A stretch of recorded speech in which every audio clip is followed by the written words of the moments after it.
Sveiki, tęsime rubriką, kurioje važiuojame per 12 regitros egzaminavimo centrų bei kartu su egzaminuotojais parodome situacijas ar vietovės, kuriuose kandidatai dažnai suklysta, bei paaiškiname, kaip šių situacijų galima išvengti.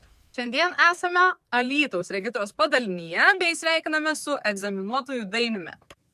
Labas. Labas, Dainiau. Labas.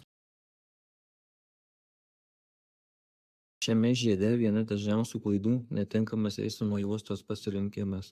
Jeigu nurodoma važiuoti į trečiąjį išvažiavimą, svarbu dar prieš įvažiuojant į žiedą įvertinti kelio ženklus ir ženklinimą ir pasirinkti tinkamą juostą. Važiuojant žiedu taip pat reikia laiku persirikiuoti, kad iš jo būtų galima išvažiuoti teisingai ir saugiai.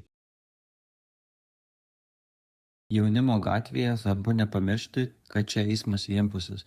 Jeigu gatvės pabaigoje reikia sukti į kairę, būtina laiku pasirinkti tinkamą eismo juostą ir vadovautis kelio ženklais bei ženklinimu. Dar viena dažna klaida – kertama ištisinė linija arba pravažiuojama per arti stovinčių automobilių, todėl svarbu išlaikyti saugų šoninį atstumą. Šioje sankryžoje daugiausia dėmesio norėčiau atkreipti į važiavimą nuo Circle K pusės. Vairuotojas pamato pagrindinio kelio ženklą ir kartais nusprendžia, kad gali tiesiog važiuoti tiesiai. Tačiau prieš sankryžą būtina sumažinti greitį, gerai įvertinti situaciją ir ypač pasižiūrėti į dešinę. Iš ten nuo kalniuko gali atvažiuoti automobilis, kurį turime praleisti. Nepakankamai apsižvalgius čia gali susidaryti pavojinga situacija.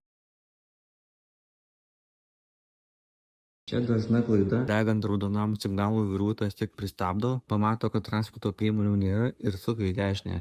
Šioje situacijoje svarbu ne tik sumažinti greitį, bet visiškai sustoti. Įsitiekite, kad važiuoti saugu ir tik tada tęsti manevrą. Ačiū, Dainiau.